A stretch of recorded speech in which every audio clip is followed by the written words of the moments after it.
All Okay. right. Well, thanks everybody for being here. I'm going to MC today, and I'll pass it over to our presenters, and then there will be some time for Q&A. But welcome to this educational event with CIPA, the Community Integrated Program Association.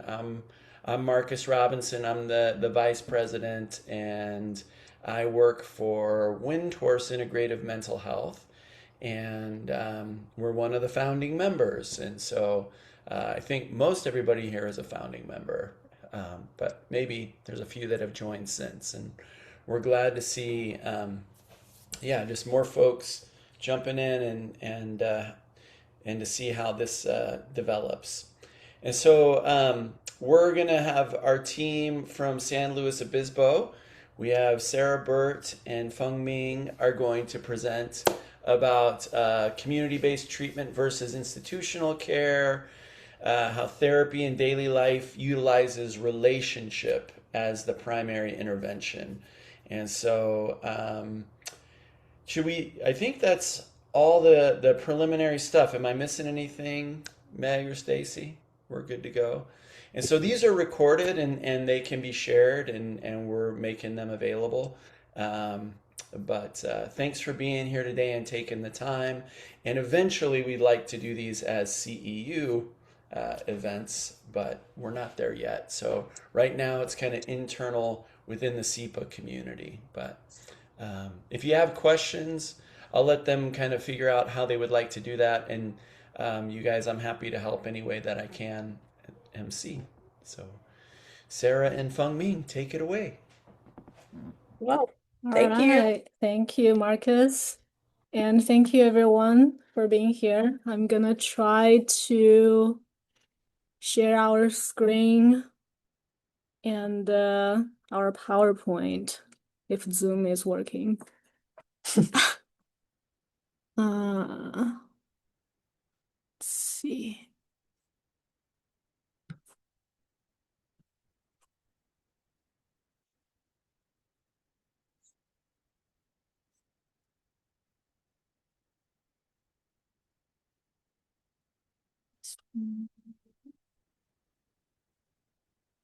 Sorry, it's taking a little bit.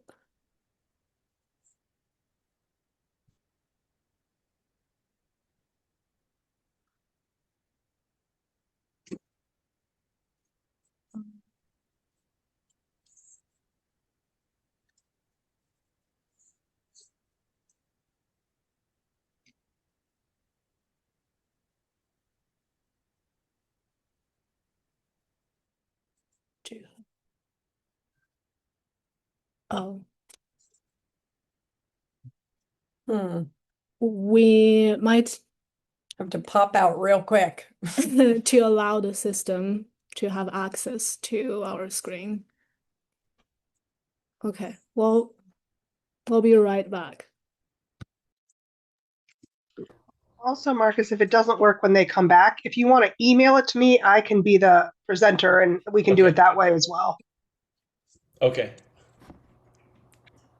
We'll let them know.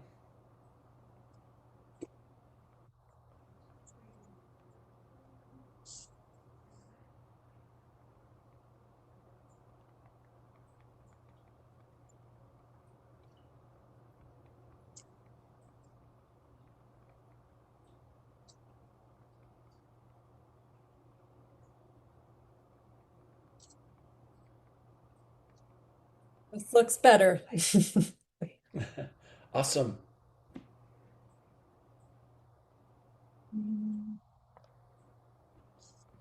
This one. Close them. The technology is almost awesome, but Oh, I told Fangming this was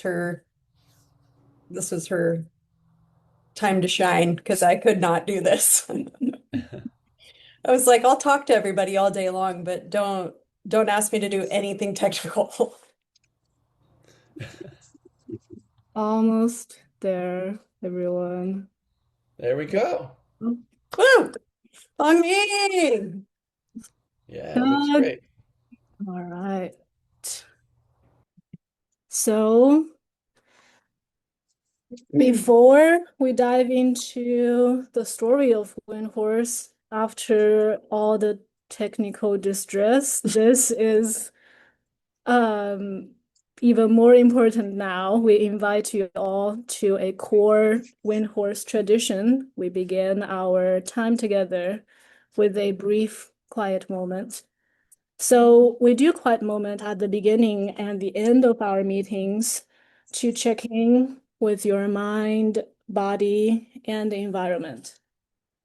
It allows us to connect fully to the present moment and help us to transit from wherever we were to wherever we are now, right now, whether you were driving or eating or messing with Zoom. All right. Just find a comfortable position for your body, and we take a deep breath and let us all arrive completely.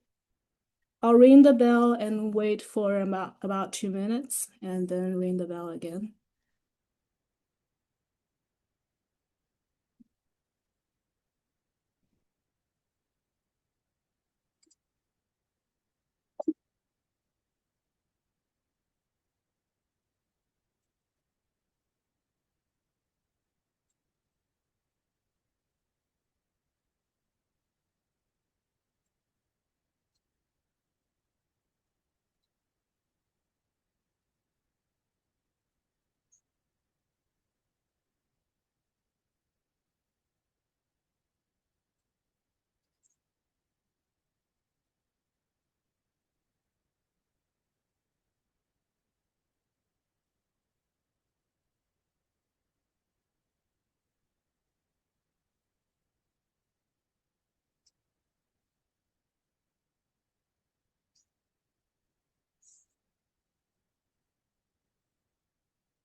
Thank you, everyone. Now let us officially begin. Today, we want to introduce you to our community-based treatment and share how we utilize relationships as our primary intervention, how we beautifully infusing therapy into our daily life. And to give you a condensed version of our overall mission, we believe recovery is possible when catalyzed by authentic therapeutic relationships in home setting, and we attend to the whole person, physical, social, mental, and spiritual. There are 4 core pillars of this mission that we want to emphasize today. The first is non-institutional. We actively step away from the traditional asylum mindset. This is why our approach is fundamentally non-institutional.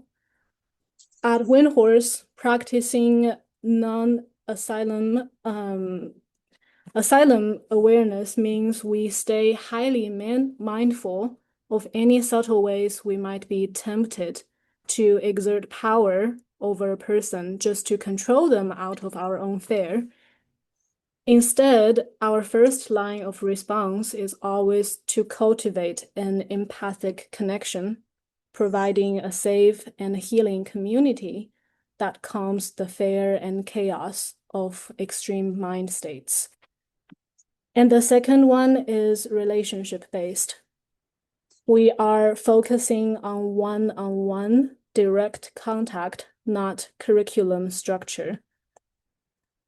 We believe that real lasting change is the natural byproduct of authentic relationships. So we emphasize being with our clients rather than doing something to them. To be able to do that, we bring our whole selves into the relationship. Since a lack of opportunity for healthy relationships often contribute to extreme states in the first place, we believe providing this authentic connection is one of the most vital things we can offer. And that will be the focus of today's presentation, is how we bring relationships into throughout every step of our program. And the third one, which we just experienced, we take a mindfulness informed approach.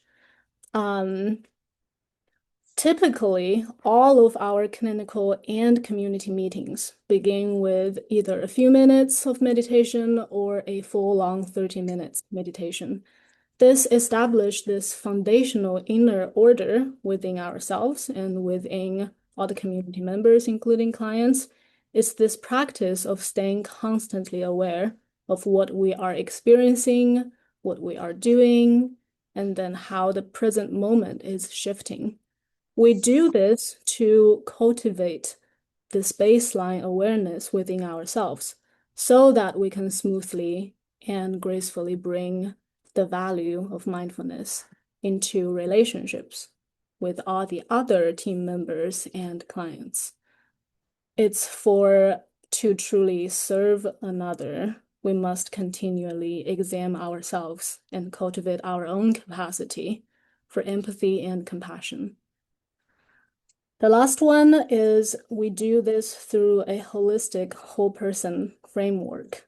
We honor and recognize the 4 fundamental dimensions of any person. Usually it would be called the physical, the interpersonal, the psychological, and the environment. But here we like to call it body, speech, mind, and environment. It's a very useful framework to describe anyone, yourself, describe a friend, and it feels more personal and approachable. So moving on to our constellation of support, this we will be using as our roadmap today. We'll walk you through our model, starting with our therapeutic housemates, which is in the inner circle with the client and the clinical team who live side by side with our clients. Moving into our primary practice, we call basic attendance. It holds our deepest valuation of relationship, looking at how our integrated care teams are structured around the client and the housemates, and summarizing our one-on-one personalized engagement. And finally, we explore how a larger healing community is formed and blended together. And to take us into those details, I'll now pass the microphone over to Sara. Thank God we don't actually have a microphone. Okay, so to start, Fangming kind of gave us the framework of what a client would expect upon landing. So now that the client is here, they live in typically 2-bedroom apartments in the San Luis Obispo area. And they also get a chance to live with what we call the therapeutic housemate. I personally believe that these people are sometimes the most influential pieces of the team because of the time and the nature of relationship that they have with the client. They offer the most support, essentially, just because they are the closest to the person all the time and they're around all the time. We can liken the idea of a therapeutic housemate to a caregiver. But mostly we try to keep the relationship anti-clinical is what I'm going to call it here. We want our housemates to offer companionship and really just a sense of groundedness. They're thoughtfully selected based on client needs and shared interests to offer support and be a stable presence within the home. Taking into consideration that our clients are usually coming from hospitalization or intense, inpatient facilities, we're now offering them a home to come to. I imagine that most of you, if you're anything like me, when you're not feeling well, the place you want to be is home. So imagine that, and then imagine us kind of infusing the home with just a therapeutic presence. These people are usually able to offer a type of support and energy to the client that it sounds simple, but really, like Fangming was saying, the attention that it takes all of the time to just be in attunement with another person can be taxing.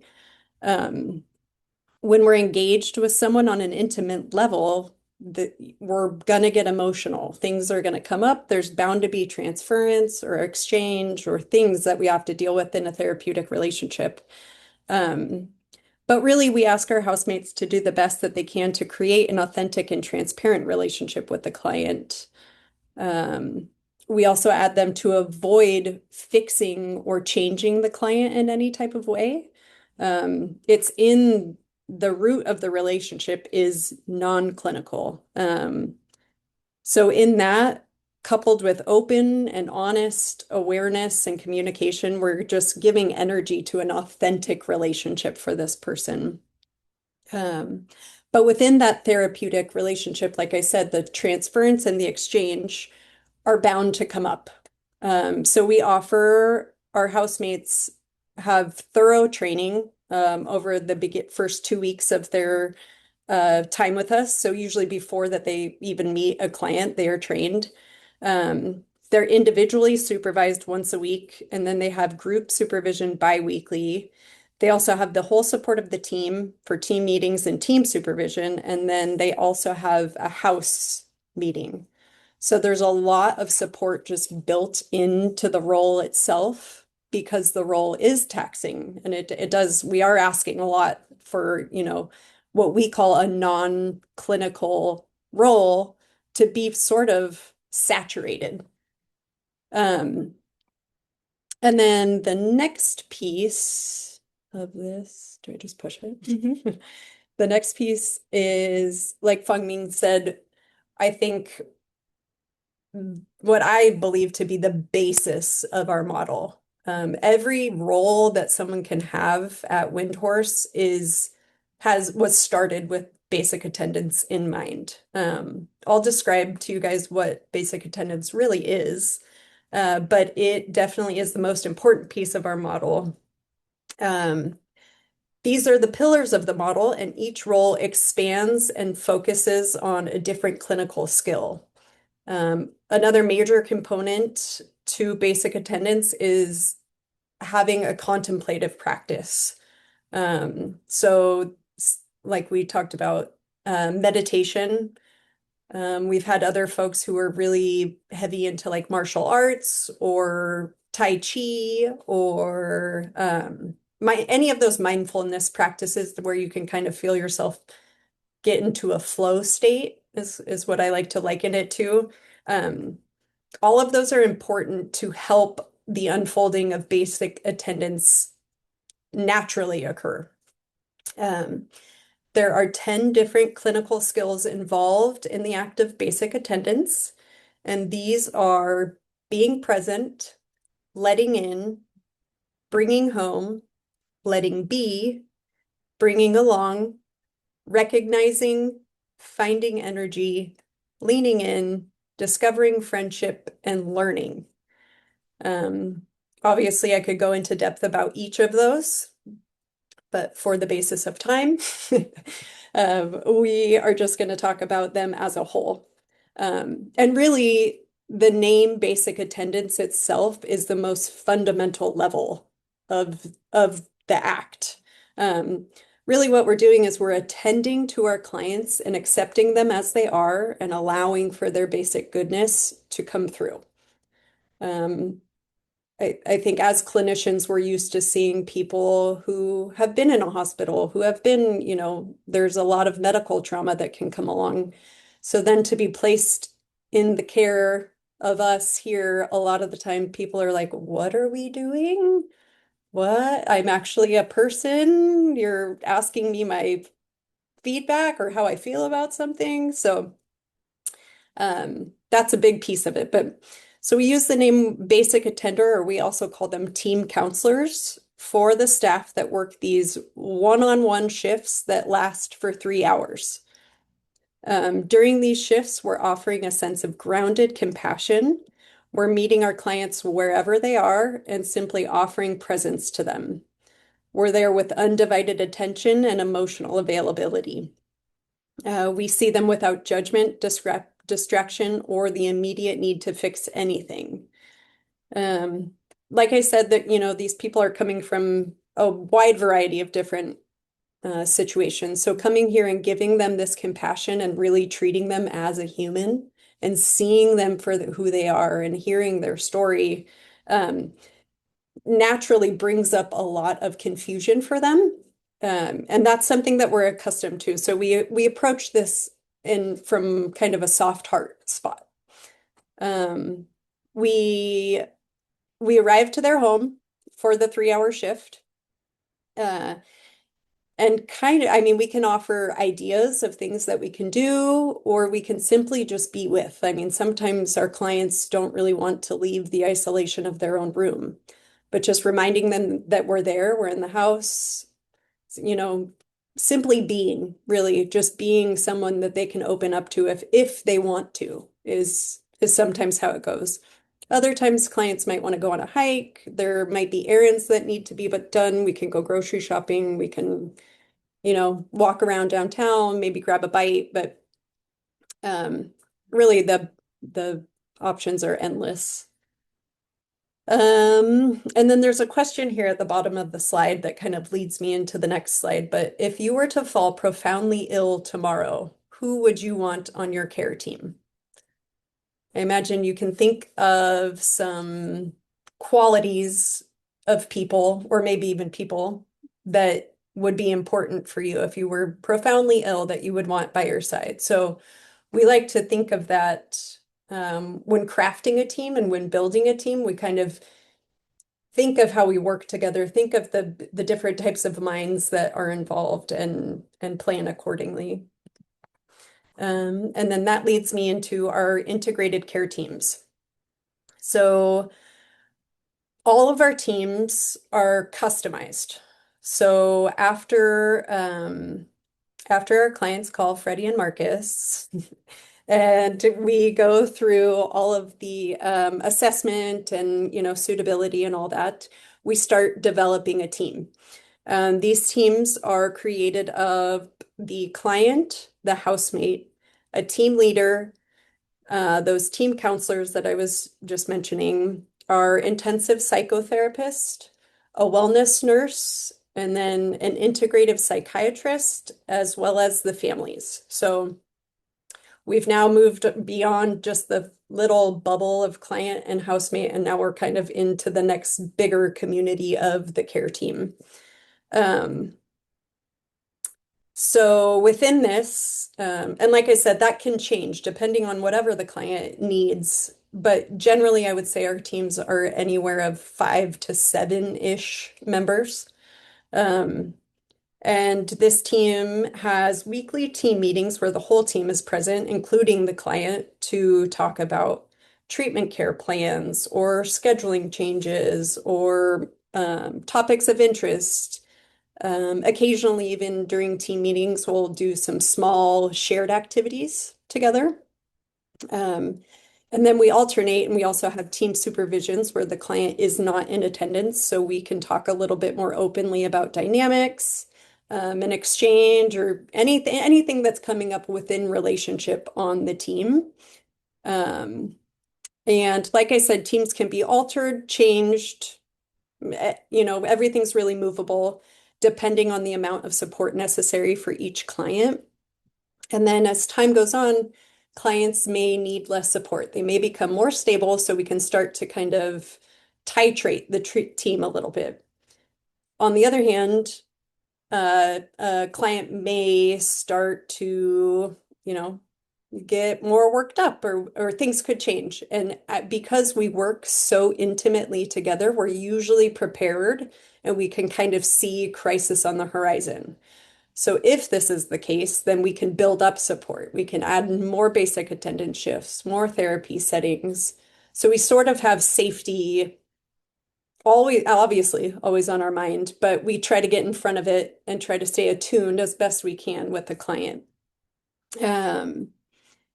And then Fangming kind of mentioned this, but I like to think of each team member as being able to bring their own little communities in and be part of the team. So every team member has influence on the team, obviously, and they can bring in their own strengths and their own little micro, belief systems and things to kind of influence the team as well. Sorry, I wrote notes and now I'm just realizing I'm going for it. I think I touched on all of these. Okay. Okay. So I think this is really what I think sets us apart from different programs, obviously, is the amount of one-on-one direct care that our clients get. Over 40 hours a week, I would say. And this is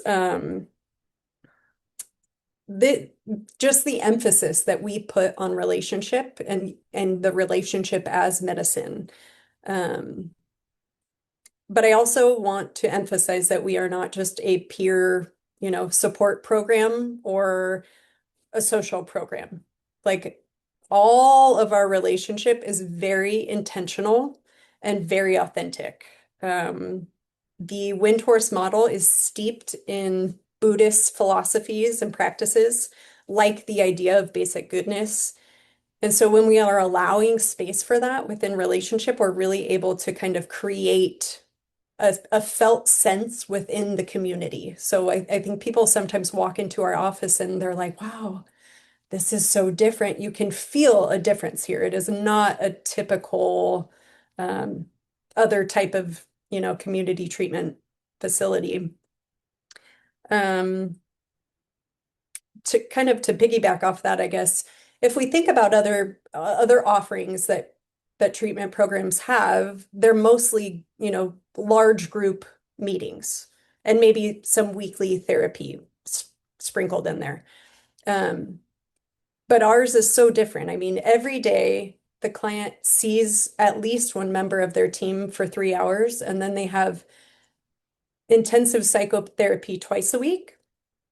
And then they have all of the time spent in the house with the housemate. And then we also offer, and not to say that groups are bad, we offer groups, but they're not mandatory. Our clients are welcome, but they don't have to attend. But I think the other cool thing that we offer is our groups are sometimes led by clients. So if there's an interest within the Windhorse community, like right now we have art group. What else are we offering right now? Climb group. Oh, climbing group.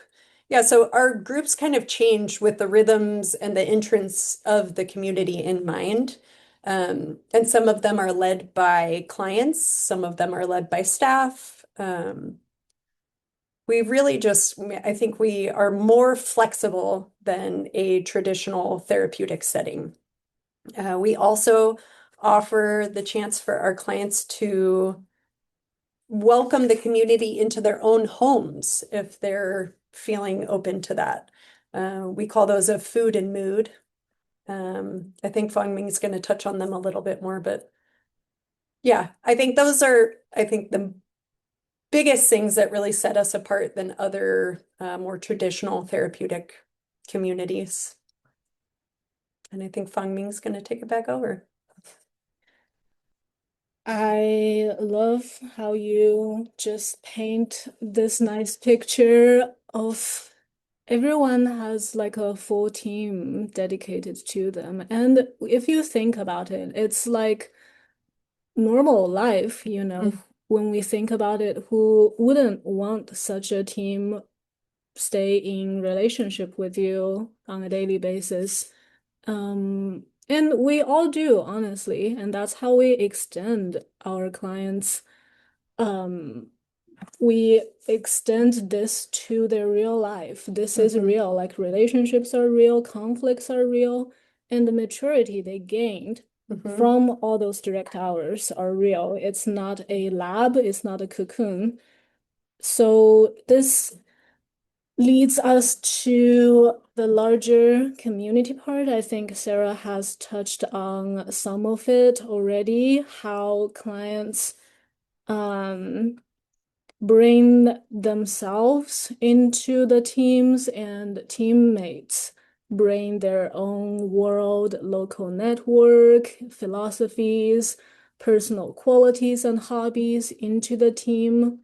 And that's how we integrate clients into the smaller team first, and then blend it into the larger community, which is not a curriculum.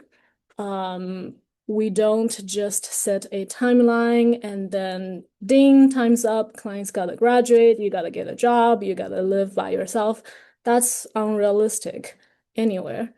We do this through the exact same way healing happens. We do it through one small, one-on-one authentic connection at a time. So naturally, the team reaches a point where the client becomes more ready to explore the larger community. And then by this stage, we've all been really well known with each other and very familiar with clients' rhythms, their strength, their vulnerabilities. And together, we start to see where this specific person is most likely to thrive. Some of my clients loves code plunging, and some of them love math specifically. So they go out and volunteer or go to schools or find employment. And all those time we have spent one-on-one gives us this safe space to process what will realistically work for them and us. And this process, again, can be highly customizable, like they would like to pause it because they feel like the class becoming too difficult, or they want to speed up, and we can support them and respond very quickly. And another thing that really beautiful is the inner sharing of hobbies and worldviews goes both ways. So our clients also invite us to experience their part of the life. Like, for example, both of us actually went to a local musical show where one of our clients was performing. And I don't know about you guys, but personally, I've never had a chance to get into this theatrical world, and I even would fall asleep because I just never had a reason to. However, just attending it, seeing our client, we all went there for that one person, and we might be a pressure for her, but we all paid close attention to her. And that experience was mesmerizing. Like, I got to see how lit up she was, and then how vibrant this entire theater arts world can be, and firsthand. But am I ever gonna be in a show? I don't think so, but I appreciate them so much more now. And even more wonderfully, our client met some people there in the performance group, and some of them even connect back to Windhorse. And when we say it's a small world, it's actually really comforting to feel that way, because it reminds us that we are never really isolated. There's a rule that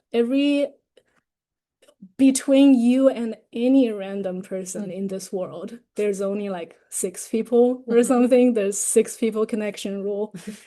And a lot of our clients have been living in such an isolated state for decades, not a year, not two, a lot of them decades, and they forget about it. They forget about how they can simply step out, and all of a sudden you see familiar faces, and then you know, and our work is to be there with them when they are opening up. And then our work is to be there to trust them, to trust the community, and walk alongside of our clients into it. Then ultimately we become part of it. And that's what we call mutual recovery. To wrap it up, I'm sure some of you are still wondering about a question we haven't answered yet. What exactly is a Windhorse? Why is it not a water horse or like a winter cat? So the name comes from a powerful mythical creature in Tibetan Buddhism. The wind represents a brilliant, exuberant, and life-affirming energy, the fundamental basic goodness that we believe everyone intrinsically have. We all have sanity, we all have goodness. Then the horse part means that this energy can be ridden by anyone, can be disciplined, and can be directed.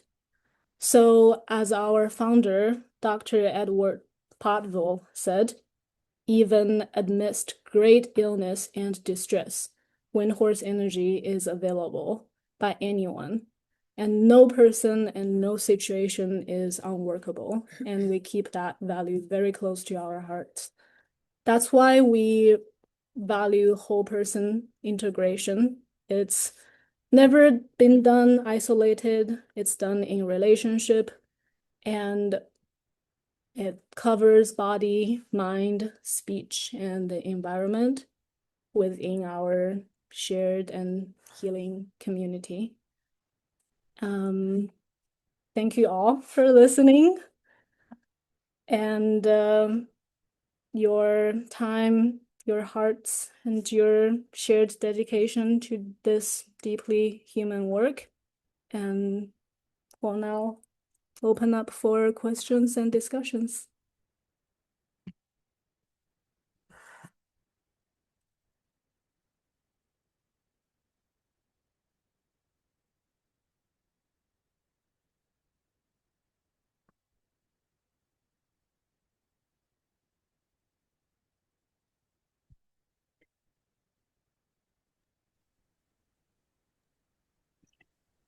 I have a question. You mentioned that the client gets biweekly intensive psychotherapy, right? What does that look like, the intensive psychotherapy? Is that like trauma work, or is that does everyone get the same sort of level of treatment in terms of the intensity? Yeah, that's a good question. I would say so when we're crafting the team, we have a rough idea of kind of what the person is struggling with. And I think we have 4 different psychotherapists on hand right now. Just depending on so if some of us are trauma informed, we have some of our psychotherapists hold somatic experiencing backgrounds. We have a couple who are very familiar in depth work. So we kind of have a different color or a different type of therapist, and we tried to just make the best match. I'm even thinking I have a client right now who came in. I think I've had 3 or 4 sessions with her, and she came in and sat down. She was like, okay, well, I've done every type of therapy and none of them work.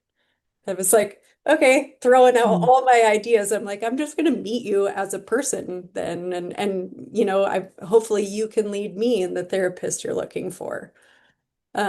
So I would say it's really customizable. And if we feel that, you know, the client might have a need greater than we can provide, we would we have outsourced psychotherapists in the past, but I think we have a pretty hefty crew on deck.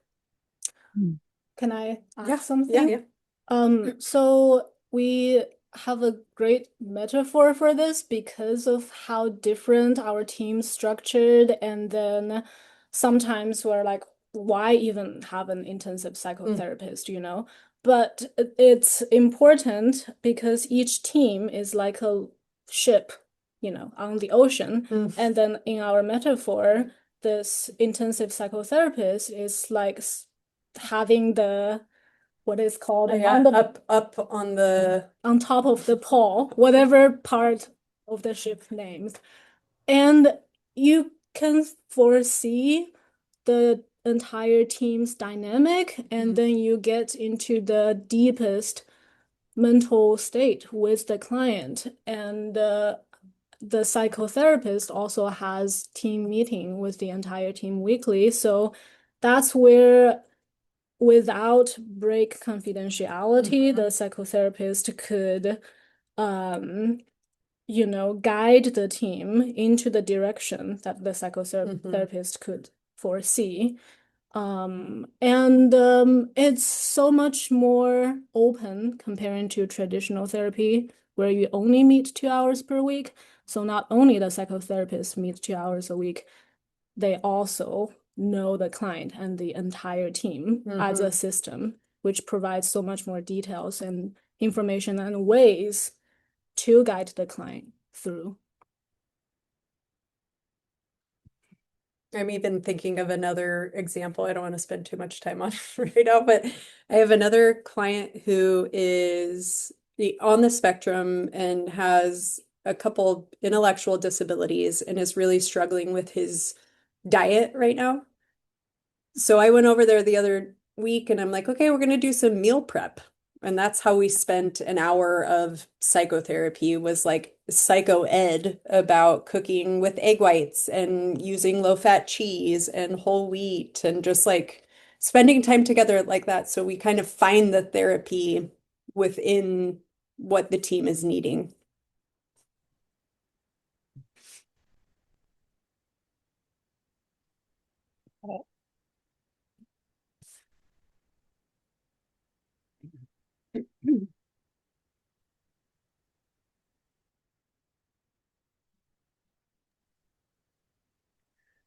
Could you speak a bit about boundaries?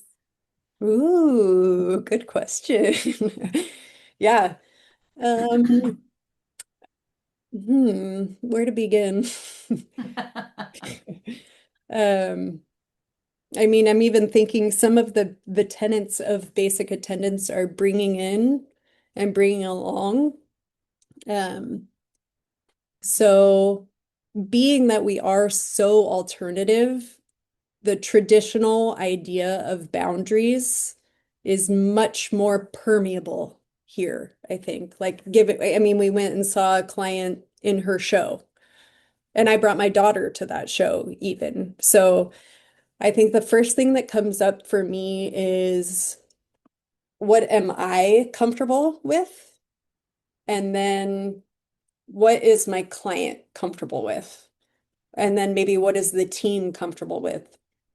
Because I can think of other teams where maybe a client has had a really hard time kind of acknowledging that they're here in a treatment plan or a treatment center, and we're out in the public, and San Luis Obispo isn't a huge community itself. We're bound to run into people outside of the Windhorse community.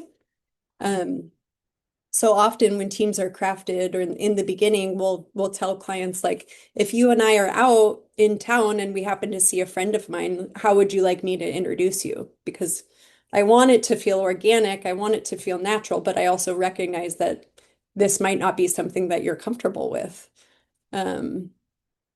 Those are kind of what's coming up for me. I don't know if you have thoughts. Essentially, we are just not a program that designed for us to be kept at an arm's length from our client, because we value authentic relationships so much.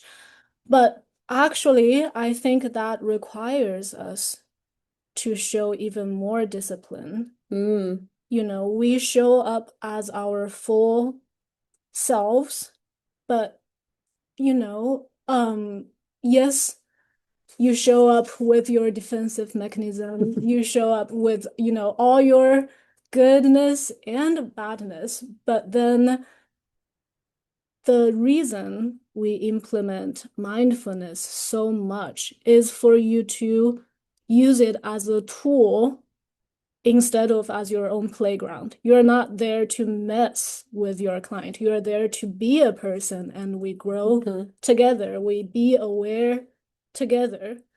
And if you look at it through that lens, then the messiness in relationship is also valuable.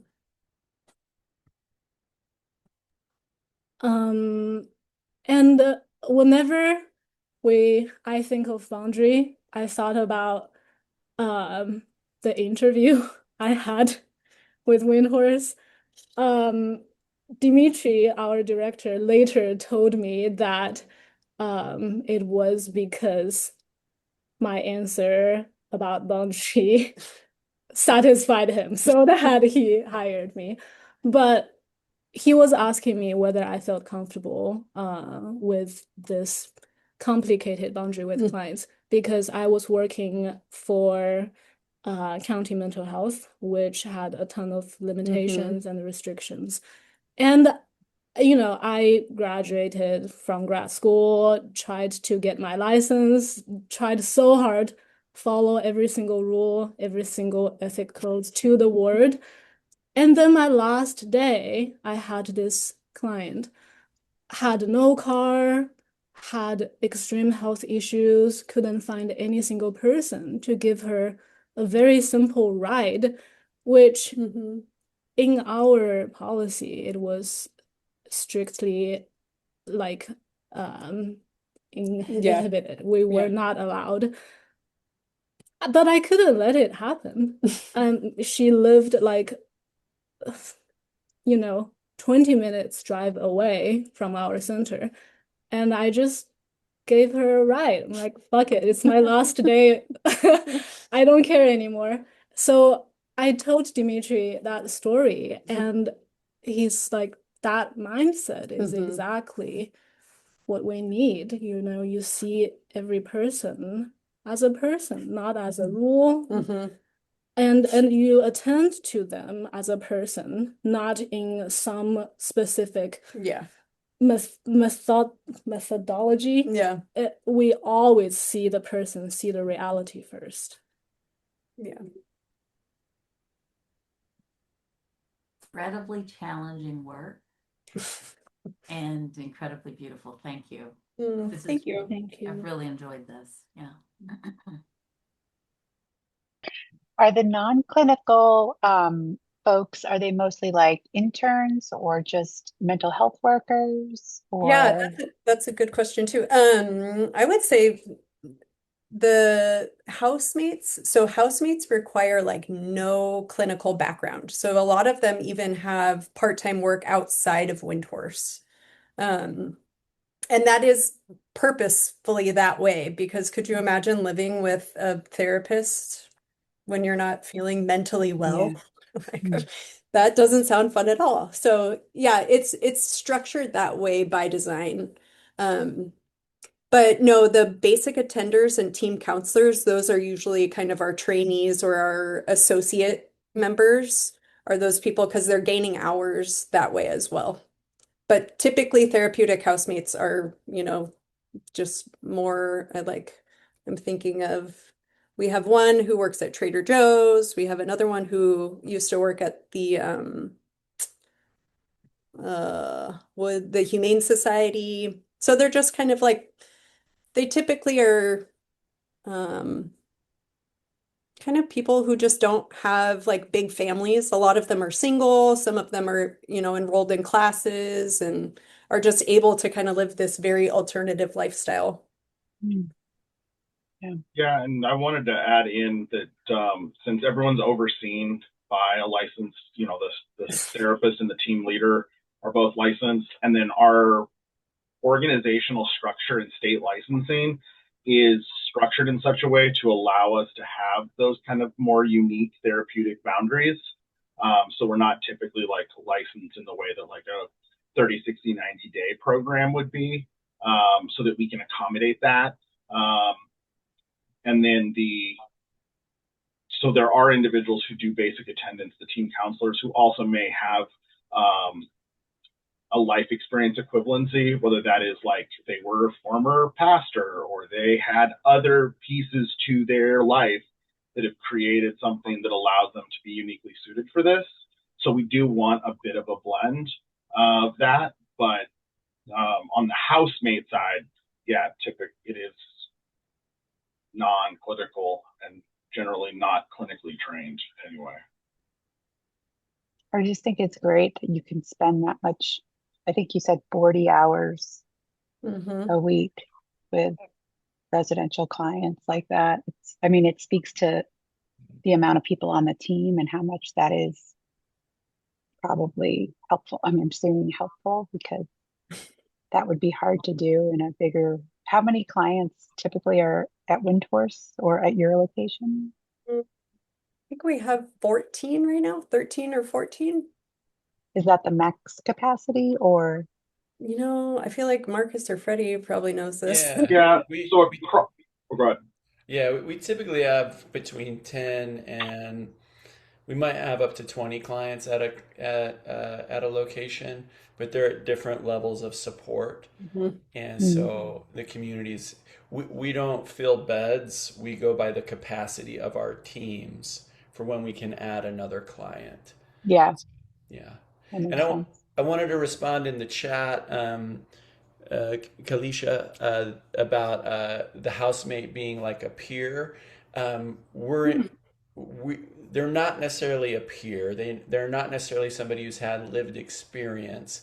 Um, Sometimes we've had people who are they might, like, I know a gentleman in our Portland program who he grew up in a household with a lot of mental health struggles, and he's like a consultant for Nike is his other job, and he loves just supporting our client and in the role of being a housemate, and he kind of grew up in this role of stabilizing his own home, and he brings that to our client and is really like this roommate who has deep understanding of what our client might be going through and is getting so much support to be in that relationship too.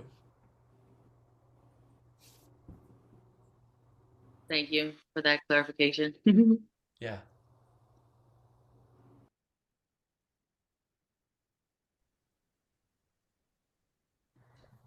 I'm impressed with the meditation that you described. You said that you do a meditation, I guess, with a client every time you meet with them or something, up to 30 minutes. And I thought that was incredible. When I was working in a residential program, I could barely get the clients to meditate for 2 minutes. So I was just in awe of that. And I guess kind of wanting to hear the trick. Yeah. Oh, no trick. I would say it's also not typical. I can think on one hand of how many clients have actually sat through maybe like a 10-minute meditation. Our 30-minute sits are generally for us in our group supervision. We start with a 30-minute sit, and then our all staff meetings begin with a 30-minute sit. But otherwise, yeah, I would say our quiet moments can range from like 1 minute to maybe 5 minutes. But I mean, we have had a handful of clients that like have gone on to become yoga instructors or like really embrace the mindfulness kind of community that we have here and took off and run with it. I have a funny story about that as well. There's another client we worked with who absolutely hated the singing ball because it's too Buddhist for him. And we're like, okay, let's scratch that. How about we just use guitar? So we did still meditate, but with like a brush of guitar sound, and he's totally happy with it. And sometimes we just like claps at the same time to, you know, simultaneously to test out the consciousness. There can be so many fun ways to do this. Yeah. I think it's amazing that you guys get clients to run groups like that. I would love to hear more about it at some point. Yeah. We can hardly get clients to always go to group, never mind Yeah. like run a group. But Yeah. that sounds great. Yeah. Well, and also with that, it's typically not clients who are recently, like our program is designed to be long-term. So often clients are with us for generally a minimum of about 6-ish months. And then often clients are with us for 12, 18, 24 plus months. And so clients They're that comfortable. that if, you know, their team size has gone from that 40 plus hours to 20 hours or 18 hours, might be in a more a stronger position to do that, and they've gotten to the point where they want to do that. Great. I'm just so struck by the story you told about your job interview and the flexibility that you had and kind of the F it, it's my last day kind of attitude, but then the desire to bring that kind of attitude on your first day at your next job. And what I was just thinking about is that these kind of interventions that I've been hearing about are so dependent on the culture of the team. And that starts with hiring people who are game for that kind of work and who are also committed to it in a way that they'll hold those kind of expectations for the people in the community. So I'm really impressed with that. The bravery that you showed, and you're like, you know what, this person needs a ride, so I'm just going to do that. I'm on that team too, and but also building a program around like, what do these people really need, and let's do that. Yes, I love to hear that, and thank you. And you know, this Sarah does a lot of the interviews for people, and you can kind of just tell, you know, you're either in it or not. And this is a model, a culture, and it's a movement. You know, you have to believe in it to make it work. Yeah, I get trainees who are like, yeah, I'm looking to get like 20 hours and I need this requirement met. And I'm like, how do you feel about like doing something totally unplanned and your whole day being flipped upside down and then you don't get home until 7 at night? And like, they're like white knuckles, like, I don't know. Like, nope. Okay. Hey, we want to be mindful of everybody's time, but thank you guys for, thanks Sarah, thanks Fangming for the presentation. Thank you all for engaging in the conversation. And this has really been a delight to be able to share with all of you today. And yeah, be on the lookout. We'll have another presentation in a few months. I should have had that date to say, but I didn't. But watch for it. It's coming out. Great. Thank you guys. Thank you. Thank you. Thank you. Thank you all. Have a great week. Thank you. You too. Hi, everybody.